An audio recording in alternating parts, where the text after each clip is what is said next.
This panel is really, or this part of the day, it's come late, there's less people, but we're going to make Europe exciting again here. And that's why I've been asked to talk mostly in this part of the panel. The first part we divided into two sessions, as you know. So we're going to talk mostly Western Balkans in this part, and then mostly Black Sea in the second part.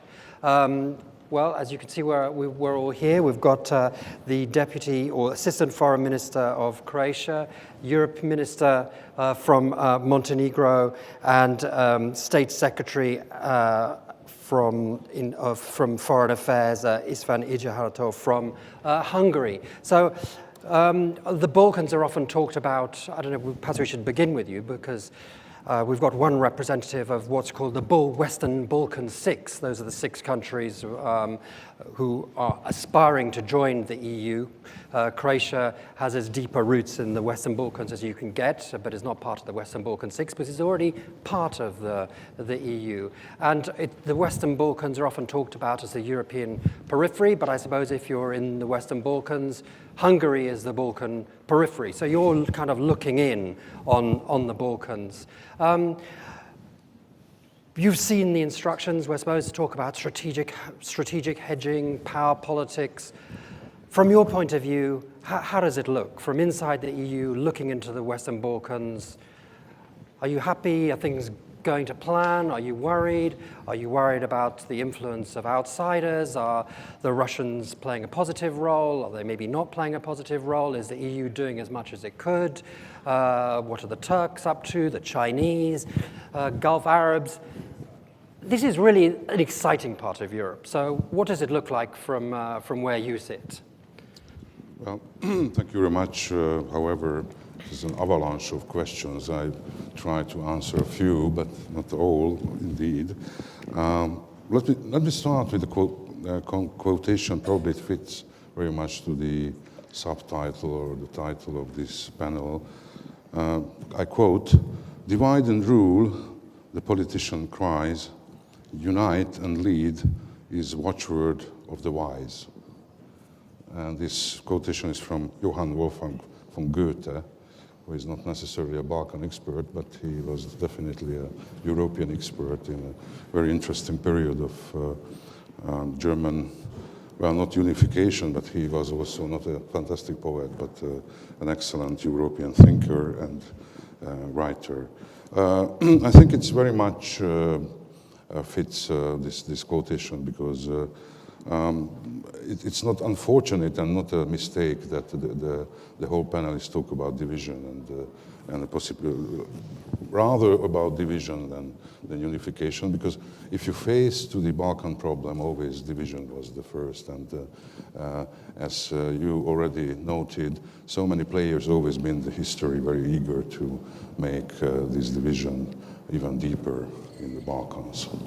I think from the Hungarian point of view, we have a very historic and traditional relationship to the Western Balkans. Even in the few periods of history, we've been players also in this game. However, probably not division, but a certain unification was always the Hungarian interest, since we had a continuous pressure from the south by the Ottoman Empire. And the Balkan region was the first, perhaps, buffer zone between the European powers and the very aggressively and intensively spreading Ottoman Empire. So in a certain period of history, the fate of the Balkans very much related to the fate of the Hungarian kingdom. And of course, this made a certain solidarity I think we continuously felt and still feeling towards this region. So, translated to the modern language, the future of the Western Balkans very much has an influence over the future of Hungary. And if we think about not only one country, but the region, I think the immediate vicinity of the EU is very much depending on what will happen in the future of the Western Balkans. And it's not an accident that most of the countries, EU members or NATO members who are neighboring the Western Balkan region are very much supporting a certain solution, and of course a positive solution of this Western Balkan question, if there are any Western Balkan question. I don't think so that Western Balkans is a periphery. It's a certain indeed interesting part of Europe, but it's absolutely part of Europe. And therefore, I don't like even the notion that it's the Balkans, or Hungary is from the Balkans, is the gate to Europe, or these kind of things. It's very much, since very important European countries, south from the Western Balkans, or east from the Western Balkans, and we don't call them periphery at all. So I think it's absolutely worth to underline.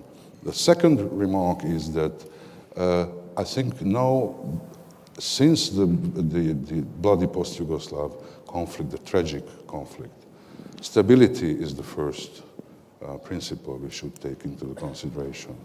So we need a stability in the Western Balkans, and this stability is probably be achieved best way if we talk about integration. I think that from the beginning, Hungary tried to contribute to this stability when peace was necessary to gain stability. Our contribution to the KFOR or Euro4 forces was substantial. We tried to, from Croatia towards Bosnia, build bridges. So many symbolic and concrete help being extended, but it's not enough. And of course, it's not solely a Hungarian job, and we are not able to do it alone.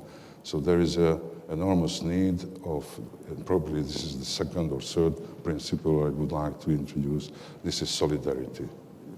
So without this solidarity, without support and integration, there is no stability in the future of the Western Balkans. And I think what is going on now in this special year, 2017, I think there were some milestone steps forward, which probably might give a new impetus and push to this integration process. I'm referring to the recent speech of the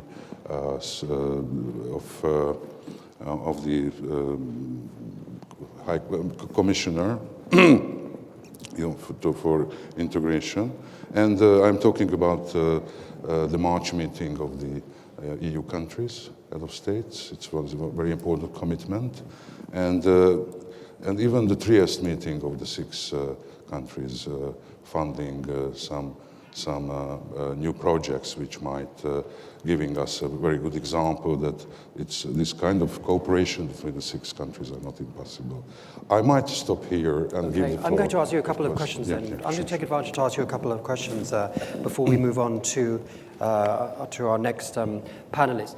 You mentioned the word stability.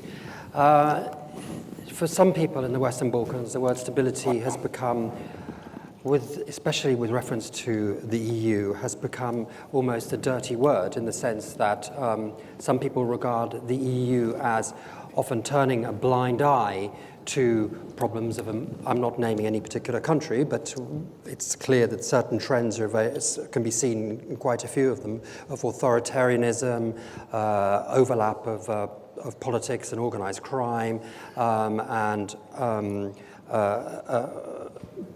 a distinct retreat in some countries of freedom of the media. And in fact, the new fashionable term is stabilitocracy, that the EU, meaning that the EU will tolerate things that it wouldn't necessarily tolerate anywhere else because it wants this stability. Is that a fair charge, do you think?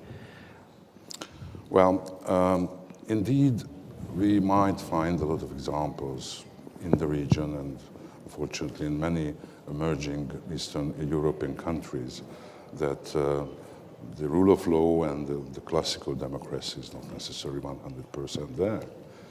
But I think this very delicate situation, what we witness in some countries, probably Bosnia-Herzegovina is a good example, because it has a really difficult state organization. It has really probably the highest number of politicians and state employed people in the world. I mean, with the percentage or with the size of the country, taking into the consideration the size of the country. And it is indeed, it might be a fertile ground for corruption, it might be a fertile ground for not properly used foreign aid and such things. But we can, unfortunately find such phenomenon in many other continents and many other regions. What I would like to say that this post-Yugoslav space of the Western Balkans has interesting and sometimes very tragic, or for the rest of Europe, hardly understandable history. Because if we just refer to the Yugoslavian state, the Tito Yugoslavia, I think probably I will be criticized later by this assessment, but it gave this region a very interesting form of modernization, a very rapid modernization. The special status of Yugoslavia as a non-aligned country, and of course, I cannot argue that Tito and Ranković and other leaders of Yugoslavia were very iron-handed and suppressed national movements and national feelings. But the Yugoslavian region made an enormous step forward as a modernization opportunity. And this is very important because even during the war, after the devastation, these countries were relatively well developed, or remained relatively well developed, with the long tradition of consumption, with a better ability to be a Western type of lifestyle than even in Hungary, even in many countries which were much more socialist type of countries. So I think these countries have a better advantage to be integrated if you see the ability or capacity of the people than even some member states already in the EU. This is one thing. But of course, the Yugoslavian ideology suppressed a lot of feelings which erupted indeed, and traditionally were there. And therefore, I think the blessing and the bad things of the Yugoslavian era, all still there in the Western Balkans, in the memories, in the practice, and in the behavior of the people. So these advantages and disadvantages should be taken into the consideration. Of course, Europe traditionally frightened a little bit from the Western Balkans, since it was the source of the war, the ethnic conflicts, the huge confusion of different ideologies, religions, this, that. But I don't think so that it's a real danger. It can be even a very important source of power or advantages for the EU. Let me just ask you a very brief question, just really a brief question. It's interesting that you talk about Tito and non-alignment, but this panel partly asks the question of strategic hedging and talks about, which I understand to mean countries literally hedging their bets. Is it possible that, or do you think that the legacy of non-alignment is that the leaderships of the post-Yugoslav states are that they've inherited this this idea of non-alignment, and they've inherited in other words, they've inherited this idea of knowing very well how to manipulate bigger countries to their advantage, in the sense of sometimes we talk of this idea of tails wagging the dogs, and for example, you only have to look south from you to Serbia, where yesterday they had 6 MiGs delivered from Russia, but of course they want to be fully integrated into the EU. But on the other hand, then if they can extract free MiGs then from Moscow, that's fine, and let's see what happens with that. But is there this kind of feeling that do you think that they are experts at extracting advantage because of their kind of, let's say, unusual position in Europe today? Yeah, of course, it's a very interesting point, and my answer will not necessarily be a sufficient one. I try. I think that if somebody knows the history of the Balkans, nobody was given for free. even the historical heritage that all big powers of Europe played a certain role or tried to play a certain role, it taught, unfortunately, the locals that if I'm not very much selfish to get what I can, somebody will get it away from me. So therefore, it is this kind of hard feelings and heavy representation of their interest became the matter of life or death. So under the Turkish rule, it was not easy. I mean, you had to make compromises. I think the Romanians, Hungarians, and Balkan people know it very well. So indeed, I think this kind of tradition survives. And of course, they are representing some. Even after the First and Second World War, the new Yugoslav state had enormous good possibilities. They had exits through Croatia to the sea, they had mineral resources. So there was a very deep feeling that they can really act alone. They have the sufficient resources and everything to be an independent state. And that's why Tito's policy was very much based on it in my views. So it's very important that this self-determination went basically hand in hand in self-confidence. And of course, I think it still has the impact on Okay, on thank the you. Well, countries. no doubt we'll come back to that with questions in a bit. Would you like to go next, Mr. Mohoremi? Thank you very much. Thank you. First of all, I would like to thank organizers for inviting us. Thank you very much. During the preparations for this conference, you asked us not to be boring, so I would like to say that being from Balkans, it's very easy not to be boring. You just mentioned something about your neighbors, about their culture or political system. Suddenly you have very lively debate. So it's not a problem not to be boring. I'll try to be entertaining and clever at the same time and not offend no one. So first point is, where does the Balkan start? Not only geographically, but politically. We have a proverb, there is a semi-kind of a joke, that in Vienna they say that Balkan starts at Vienna Hauptbahnhof of Ost railroad station. Same goes in Ljubljana, they say, no, Balkan starts from our railroad station. In Zagreb, same, from our railroad station, Balkan starts.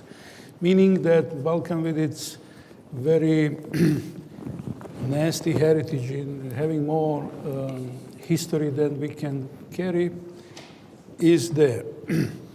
Well, today, if you look at the European Union political map, it's very simple political map. You see a lot of blue, and then there is this hole in the western part of southern part of Western Balkans, meaning Bosnia and Herzegovina, Serbia, Macedonia, Montenegro, Kosovo. Those states are not part of European Union. So talking about future, I think for European Union, message is very simple. If you look at the map, there is your next move, what you should do. Integrate that part of the world, of Europe, inside of European Union, because European Union is a set of values that we all aspire to. This is the light at the end of the tunnel.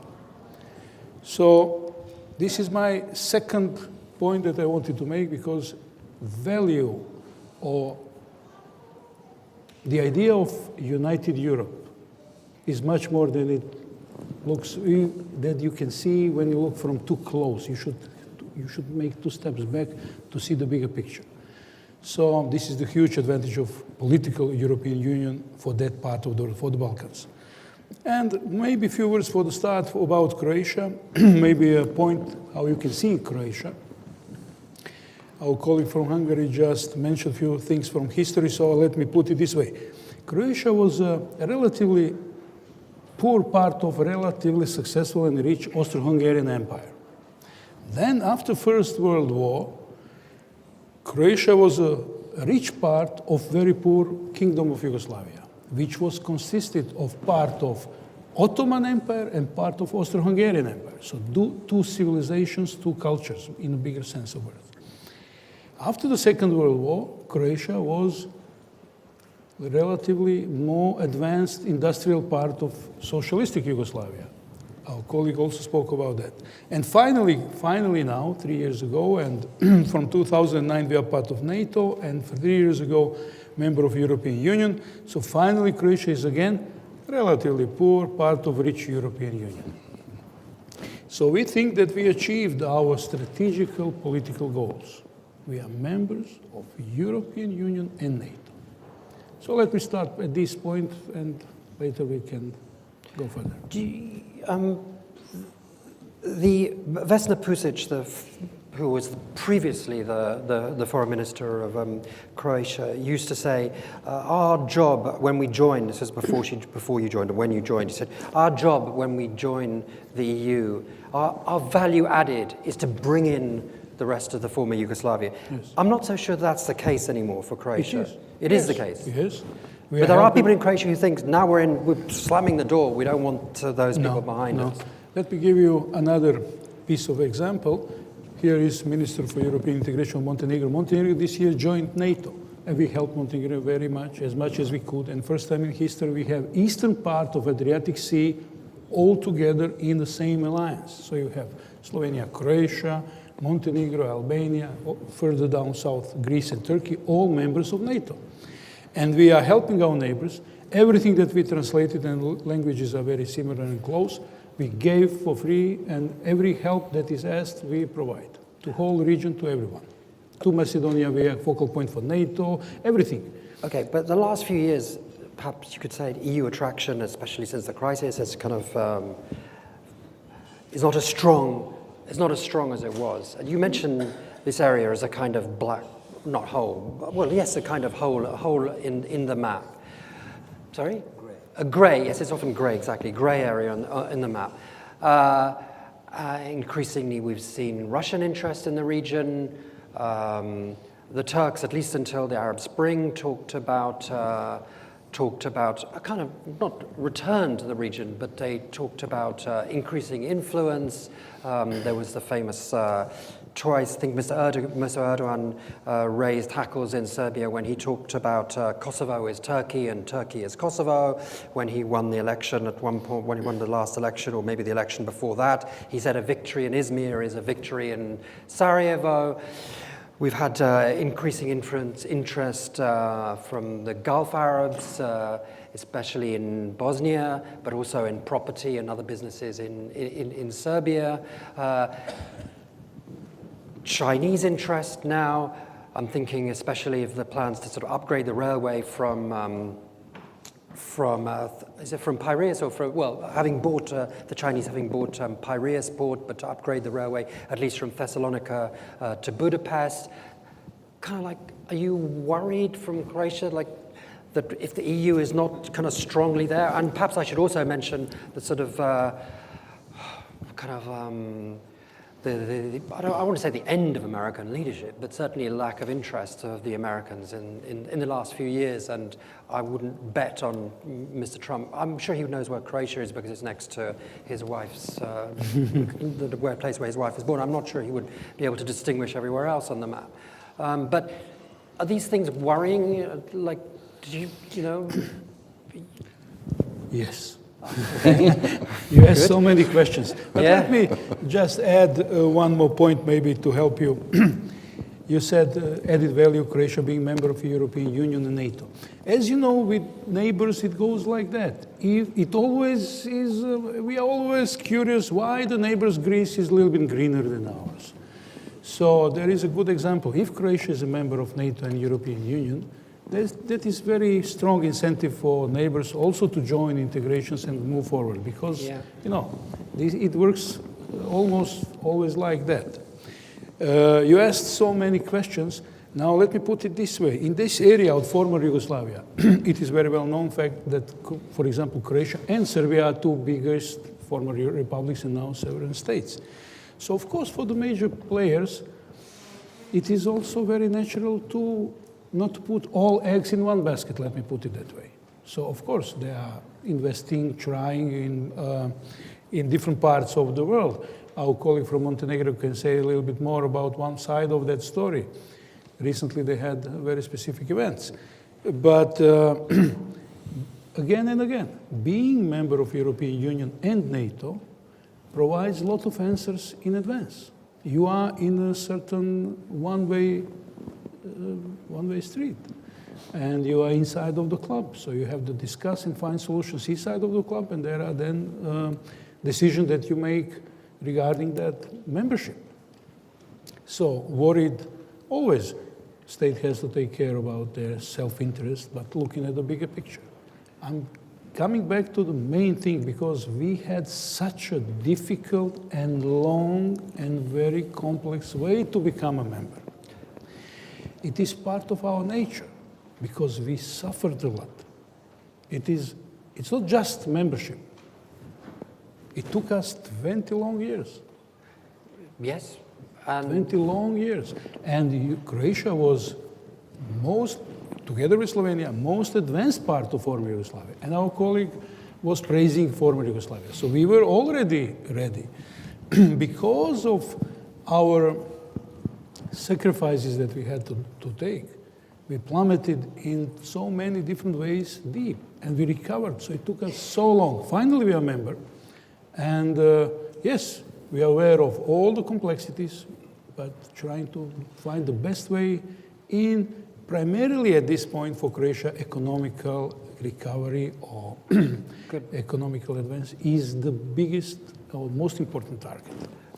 Other political questions we practically solved inside of Croatia. One more question. Okay, fine. It's great to be part of NATO, but yesterday Serbia takes delivery of 6 MiGs delivered by Russia. The Serbian president is saying, we have the strongest air force in the region, and probably that's true. I don't know how many of your MiGs still work. We have very old MiGs. Exactly, but these ones are old, but I don't know how many of yours work. So are you worried about that? Can I answer you that question also? Yeah, okay. Let me remind you, in 1991, Republic of Serbia, inside of former Yugoslavia, seized all the equipment of former National Army, including all the Navy and Air Force.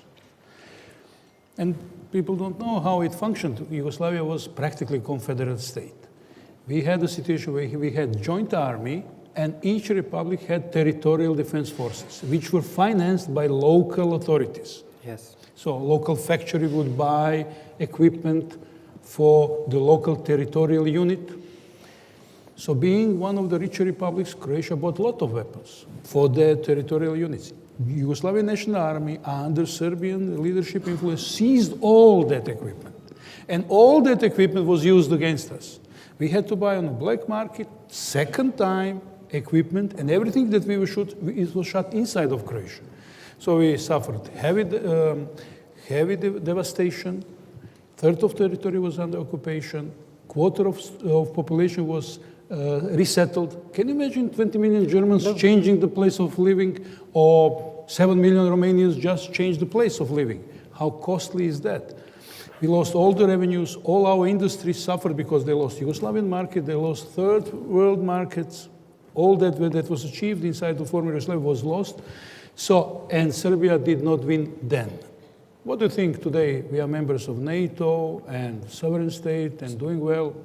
Okay, but how serious is the threat? Do you need an arms race with Serbia? Are you going to buy MiGs? No, we are not thinking in these categories. Okay. We have other obligations. Before in the discussion, the Trump administration, it was mentioned, they are insisting on the obligation inside of NATO to fulfill 2% expenditure for the defense. So all members are trying to cope with that because, as you know, if you spend on defense, you cannot spend on other areas. So we are adjusting. So because of that reason and for the alliance sake, we are doing what we have to do. Not because of whatever Serbia does. Okay. This is not... Okay. It can be a topic for daily politics, so interesting subject to raise awareness for some politicians, but in reality, 6 planes, they don't make a big difference. Okay. Mr. Pejović, at the last elections, there was what you politely called an event in which a lot of people were arrested who are currently on trial, accused of attempting to overthrow the government and possibly to kill the previous Prime Minister, and the opposition says, no, this is not true. The whole thing was invented to encourage people to vote and to do so on the eve of, and to do so when the vote was, as the ruling parties argued, was effectively a referendum on joining NATO. So was this a bit of strategic hedging? Can you kind of like update us on the trial? Yeah. Thank you, Tim. Well, first of all, let me start from the premise and then guide you through the sort of comparison which leads to the kind of the environment that we are living in the Balkans today, and to explain why this kind of Russian event in Montenegro happened at all. Yeah. So the premise is that the best binding tissue for all the Western Balkan countries is the European and Atlantic integration. Putting aside Serbia, which doesn't want to join NATO, I mean, all the rest want to join NATO. And then the EU is like a common denominator for all of us. So integration has been something that has been pushing not just the countries forward, but also producing incentives to do the reforms, which are badly needed, and also to work on the democracy, political criteria, and also the rule of law. And if we compare the Western Balkans today and the Western Balkans from 10 years ago, and let's take 2007, and that's the year when Montenegro became independent. Several months after we became independent, and Kosovo was getting ready to proclaim independence. So basically 10 years ago, we had the Balkans as they look today. The optimism and the enthusiasm for integration, for actually gaining or having the horizon of joining both the alliance and the EU was much, much higher. And that is key. At that time, you had Croatia, Turkey already negotiating. You had Macedonia starting the process, getting the candidate status in 2005, and hoping to also start the accession talks. You had the time prior to the Bucharest summit when Albania, Croatia, and Macedonia were to join. We know how Bucharest summit ended for Macedonia.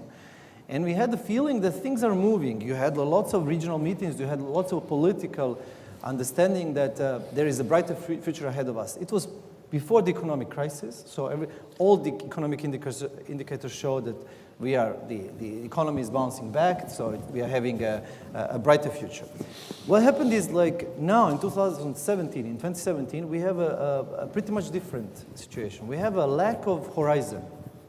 So no matter what people say that there has been progress, you had Croatia joining, you had Montenegro joining NATO, Croatia EU, you have Albania getting the candidate status, you had even Bosnia applying for membership in the EU. The situation is, like, after a decade, not so much different in this sense. I mean, basically, not many of the countries moved from this kind of a dead point. And what is making things even more pessimistic is that there is no horizon. And that is creating this sort of third country influences that you have been talking about, and the two colleagues, and also this kind of event in Montenegro. But just to tell you, I mean, when you look at how the US and the EU approach the region, especially the EU, because it's like the most important factor, as the US has been pulling from the region and leaving it to Brussels, is this kind of lack of strategic vision on what to do with the Balkans, when the Balkans can really join the European Union. Because putting aside, of course, NATO, which brings military and defense and other security reforms, the EU is the biggest driving force of any change in the countries. Only this year we have had some movement. As Istvan said, in March in Rome, we had this kind of a declaration which promised the membership to everybody who shares European ideals.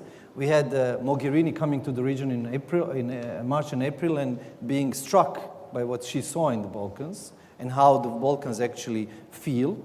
She was boycotted all around by different political actors. And then Juncker's message in July this year saying that if we don't do anything in the Balkans, we might go back to the 90s. This is in sharp contrast to what Juncker was saying in 2014, when he started his term in office, saying that no enlargement during my tenure.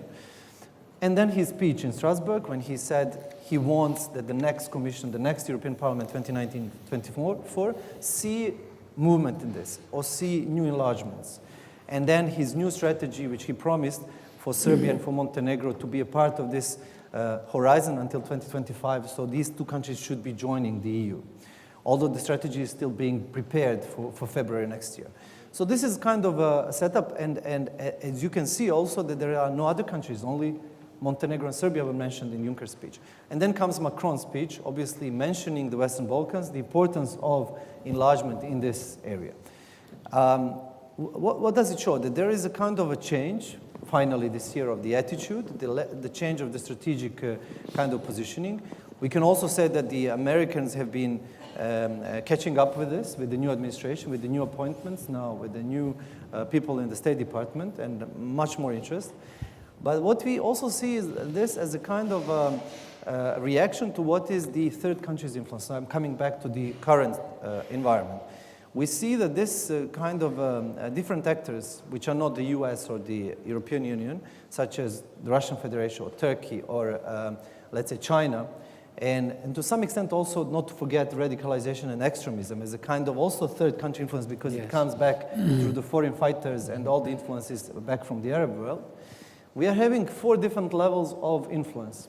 The first one is maybe the hardest to break, and that's perceptions. There is a big perception in the Balkans that there are alternatives today. That Russian alternative is something which can be something hoped for rather than the EU one. You see Crimea, you see it passed as it passed, and then, of course, it offers a lot of hope for those who want to change the borders in the Balkans. So it's feasible. Then you have also the kind of propaganda issues, the fake news. You had the Sputnik very active in the region. You have all sorts of news circling in the Balkans, creating this image that there is something to be offered to the Western Balkan countries apart from joining Brussels, I mean NATO and the EU. There is, of course, the political kind of level, the second level. And there you see for the first time political parties in the region who are overtly pro-Russian. In Montenegro, we have a bloc of the Democratic Front, which is signing agreements with the Russian parties, going regularly to Moscow, and being very pro-Russian openly in their kind of approach, very anti-NATO and so on. And this is for the first time happening like that. You see this in Srpska, in Bosnia and Herzegovina, you study it with a number of parties in Serbia, and even to some extent in Macedonian politics with what has been happening. Of course, there is the third level of economic influence, and obviously this is different from energy to the investments in various areas. And here, of course, you have both Turkish and Chinese economic kind of influences, apart from the Russian, which have to be taken into account, like you said, the one on infrastructure, especially from Piraeus to Budapest. And the last one is the security. We talked about MIGs, but of course, we have to talk about once, for example, last year when we held the military exercise with NATO in Montenegro, at the same time Belarus and Russia conducted a sort of a same military exercise called the Slavic Brotherhood in Serbia. So you see, security concerns are now becoming clearer in the sense that you can see different blocs also coming in. And that is a kind of a situation where you basically don't need to bring these countries outside of the integration road. Nobody expects them then to join Eurasian community or go together with Turkey to some sort of unison. But it's enough to actually divide them or to actually create a confusion in the region, which would be creating instability and offering alternatives, having confusion among the population, and also stopping or stalling the process of integration. And that is exactly what happened in Montenegro with the October elections last year, because what we had is a kind of an organized attempt of terrorism by the 2 Russian nationals, together with the number of Serbian nationals and Montenegrin nationals, to create instability in the country on the electoral night, during the electoral day, and further on, in order to portray the country as an unstable democracy which cannot produce results through the election process. And ever since October elections, what we have through the boycott of the opposition parties led by the pro-Russian bloc is the fact that there is a kind of approach that the parliament is illegitimate, the government is thus illegitimate because it has been voted by or proclaimed by the illegitimate parliament, and then now the judiciary system, which is conducting a case against these individuals or groups. So what you have is, I would say, pointing at the weakest bit of the Western Balkan system, and that is institutional capacity. You need just to show that there is no institutional capacity, there is no institutions that can provide for the strong and stable society or democracy.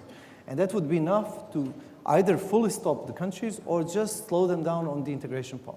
And this is, I would say, something that is happening all around the Balkans.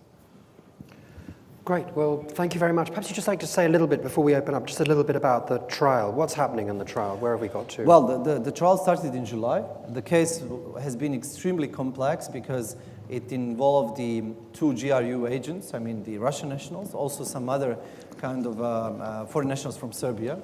And the prosecutor, the special prosecutor, needed enough time to compile the case, to have all the evidence there, all the servers, all the kind of equipment that has been taken from them.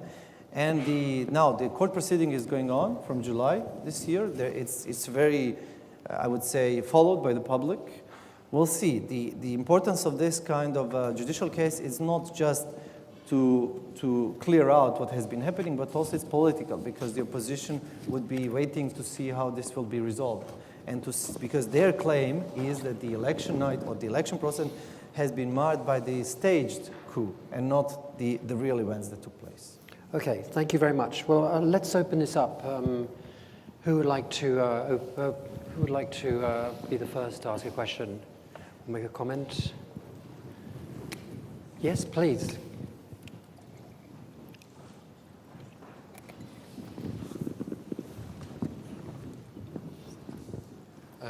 I'm from the Chinese Academy of Social Science. My name is Liu Zuokui. I'm very interested in the Western Balkan research since 2005. Now I have several questions for all the panelists. One question is that you know that maybe China is very interested in the investment in Western Balkan, especially for the infrastructure building. But until now, we found that our investment in Western Balkan is relatively successful. But for the European Union, the EU members of Central and East European countries, it's very difficult to invest.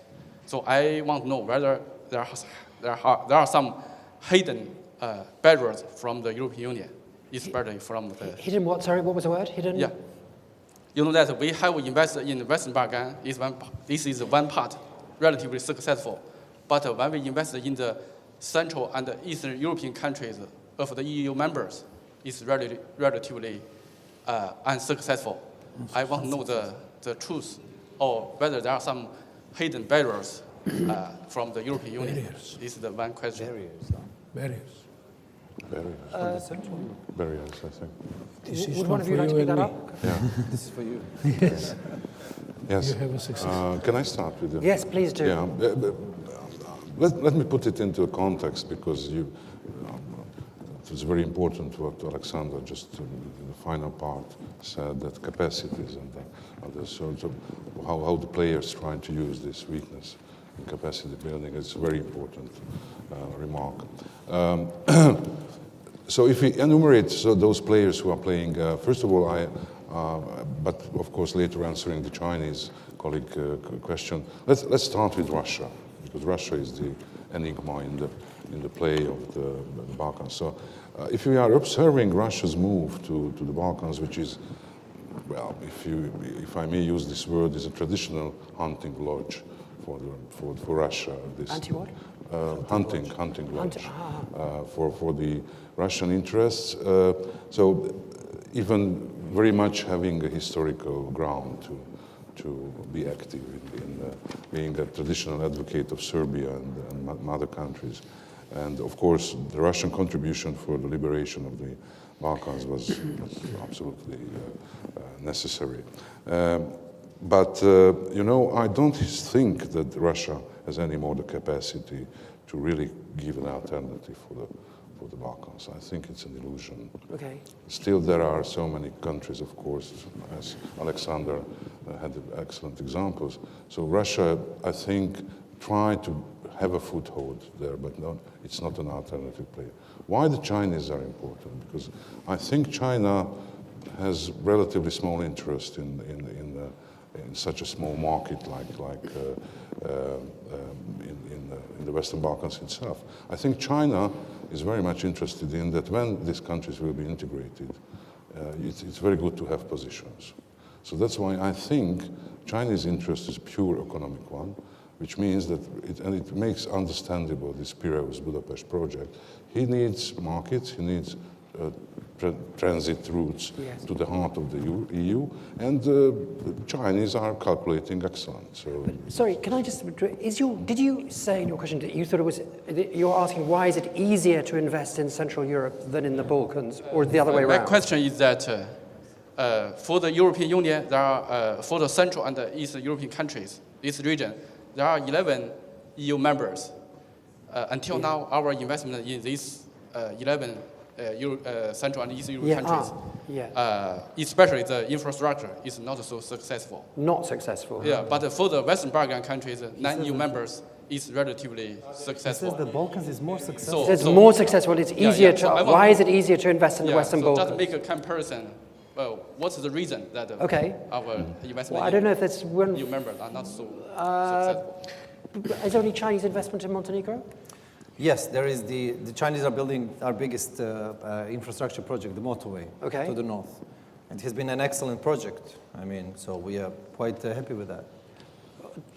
But have you heard this before, that it's easier for them? Have the Chinese said to you, God, it's great to invest in Montenegro because it's so easy compared to Hungary? Or I had no idea that the Chinese investment in the Central and Eastern European countries, the EU member state, has been problematic. I mean, as I know, it's also quite strong then compared to the Western Europe. But well, we have a few major companies invested from China to Hungary. They are absolutely successful. Huawei, Anghua, the other big companies. Not in infrastructure, because in infrastructure, everybody tries to support the national companies. So it's a political question, do we like it or not?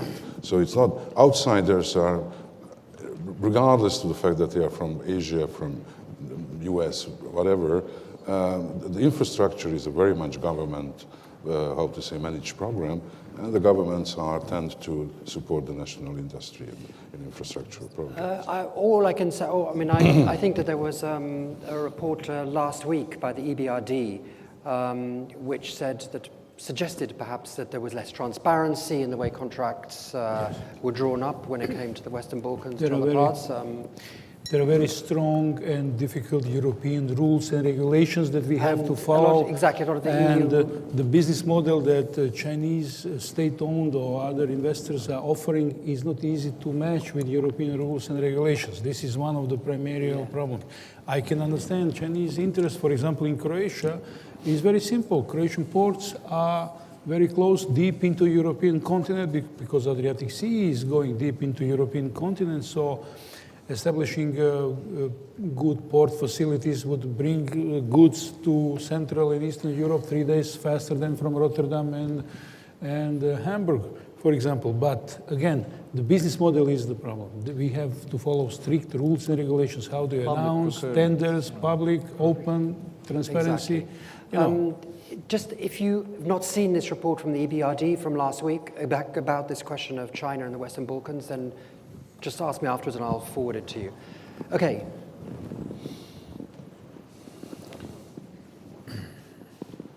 Muzaffer Şener from Istanbul Şehir University, Turkey. Actually, we are just focusing on the big companies, but I mean, from Kishvarda to Zombatai, all tradesmen, small and middle-sized companies are, I mean, not all, but the large segments are occupied by the Chinese. I mean, the Hungarian small and middle-sized companies not an Hungarian anymore. That mostly is the Chinese are operating in the field, which is this. I mean, in Central and Eastern Europe, that the Hungary is the case for Chinese. It's not the big companies, but the small, the shops or let's say to markets are run by the Chinese, and the biggest Chinese, let's say, the population around 100,000 in all over the Hungary. This is the biggest one. I mean, when I compare it with all others, that we see that it is not the matter of the big investment to there. I mean, but for Central and Eastern European countries, that some other countries, the small and middle-sized companies, is not anymore about the Chinese, but the Hungarian case is different than I think. So we should be focused on not only the big companies, but also the small and middle-sized, which is the middle class of nationals is different, not the citizens. Okay. My question is not Yes. relating with that. Just want to add, not to correct, but want to add to that point. My question is relating with the Russia and Turkish relations, which is strengthening. Turkey and Russia is strengthening its military ties. And Wait a minute, let me just stop you. Is this about the Western Balkans? yes, it's the Western Balkans. Because otherwise we're going to talk about the Black Sea countries next. Implications Okay. implications to the Western Balkans. Okay, go ahead. And Tim, you mentioned about the Erdogan says Kosovo is Turkey, Turkey is Kosovo, which is also said by the Vuk Jeremić, right? To say the Kosovo is Serbia, Serbia is Kosovo, Kosovo is the heart of the Serbia, and so on and so forth. That I mean, we see that despite these facts, but the Turkish-Serbian rapprochement, starting with the Vuk Jeremić and the Ahmet Davutoğlu's foreign ministry period, this is the golden age that we are living with the Serbians. Yeah. And how it is implications to these developments, while some countries are becoming more pro-Russian, like in the case of Bulgaria, and then which is closing to their ties, strengthening their ties, how it will impact to the new developments in the region. Okay, thank you. Does anyone want to pick that up? I would just like to not answer the question, but add something to very interesting that maybe broader audience doesn't see in that light. Ottoman Empire, while it had the borders stretching all the way to Croatia, so today's border between Bosnia and Herzegovina and Croatia, very strange borders. These are the borders between Ottoman Empire and Austro-Hungarian Empire, long-time borders. So while Ottoman Empire had European territories inside of the Ottoman Empire, it was the most developed and the richest part of Ottoman Empire. Ruling elite in masses were from Balkan side of Ottoman Empire.